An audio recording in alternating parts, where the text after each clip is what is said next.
Hello, my name is Jesus Valencia, and this is what I did the last week.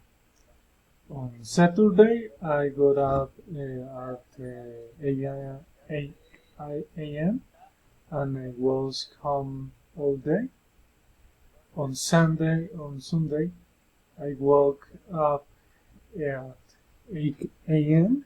and I got up at 9 a.m. and I got up at 8 a.m.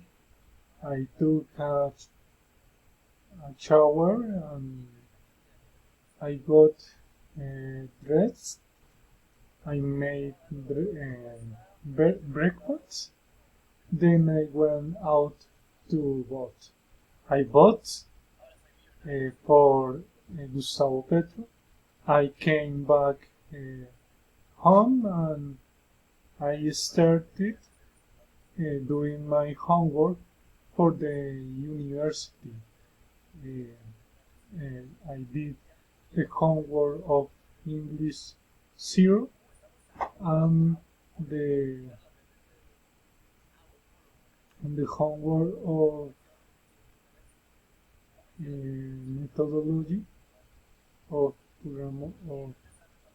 technical programmer. Thank you and good day.